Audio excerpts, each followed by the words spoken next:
Hey y'all, Eric Adcock is Awkward Life. Just want to come here today, kind of share. I got a return on my through the mail, and it's Mr. Scott Ruffcorn.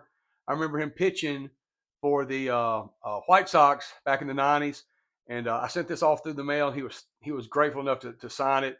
He didn't charge a fee, and sent it back. I think the black Sharpie on the black jersey is just really something really nice. So thankful for that. I'll add that to my collection.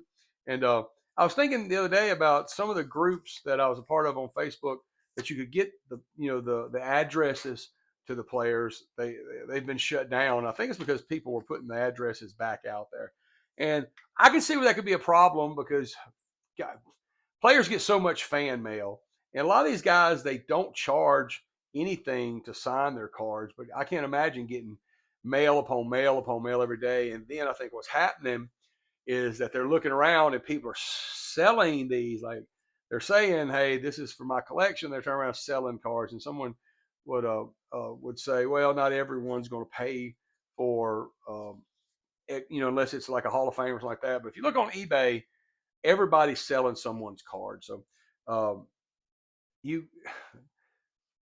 people will ruin everything. It seems like.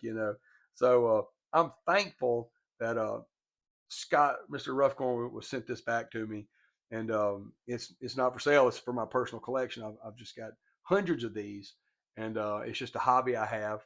And so if you do that, if you get your stuff through the mail, don't resell it, even if you pay for it. Like I've gotten several that they've had a fee to pay for, and I never did that to resell. I did it because I enjoyed watching them play, and they were kind enough to sign it. I always send them a letter, and at the end of it, I say, I hope you consider signing this card for my personal collection, even if I'm paying a fee. I say that because in the end, getting mail, getting letters and cards, and just requests through the mail can be a little unnerving. I would think, you know. So I always ask them a question like, hey, like in this case, a pitcher, did you have a favorite catcher to work with? You have a favorite strikeout? Things like that. Try to be cordial, and then this is in my collection forever.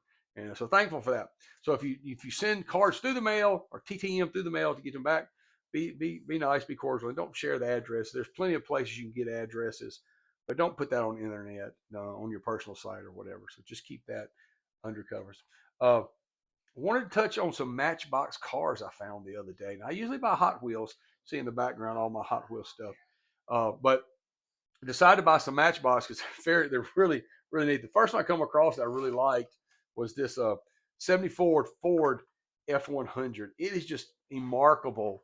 The lift, the design on it. This one would be really good to distress if you want to make it abandoned.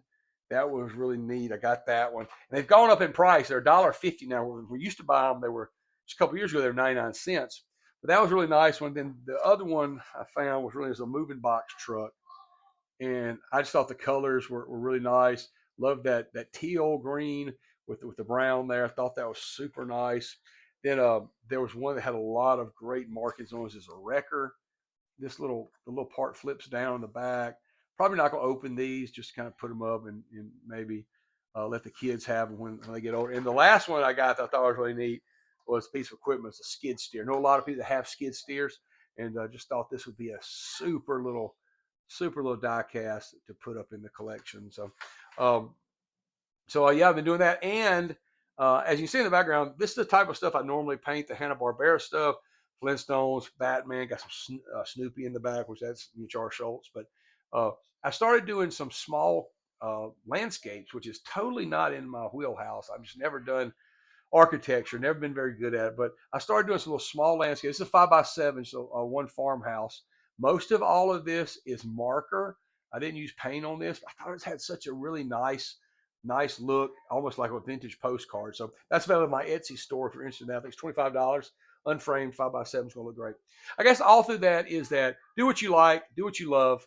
Um, I do a lot of comedy videos and things like that. And I thought, well, maybe I shouldn't show off, collecting cards and other stuff like that. But, it's just part of what I do. And whether it be big or not, it's just what I love to do. I love to collect things. I love to keep things. It reminds me of my child. I've got new comic books that I've ordered. Haven't opened yet. Maybe I'll make another video. If this gets any likes or traction, I may make some videos of that too. But anyway, thank y'all for tuning in. Keep enjoying my videos. This last one I got on the Dave Ramsey thing was really good. I got almost 20,000 views on that, and a lot of people arguing about the economy. Listen, I know everything's tough. If you want to be down on something, it's easy to get down on the economy and the young people and the housing market and the cost of living. I get that. Look, I'm 54 years old. I know it's not easy times. I'm not a boomer. I see a lot of guys saying, well, boomers built their houses for a head of lettuce and some and some shelled peas, and now they're selling it for $500,000-600,000. Can't really do anything about that. That's just the way the world rolls. All I can say is that trust God, trust people, trust your your ability to be in the hands of God, and He'll work things out for you. Will you have $1 million home? I don't know. I don't have $1 million home. We built our home in 2004, and we've just about got it paid off, after 22 years.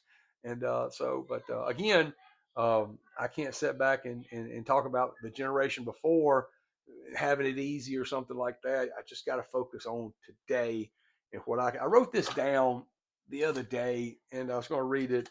If you're looking for a reason to run and to hide, there are plenty of them: war, government corruption, political corruption, and disease.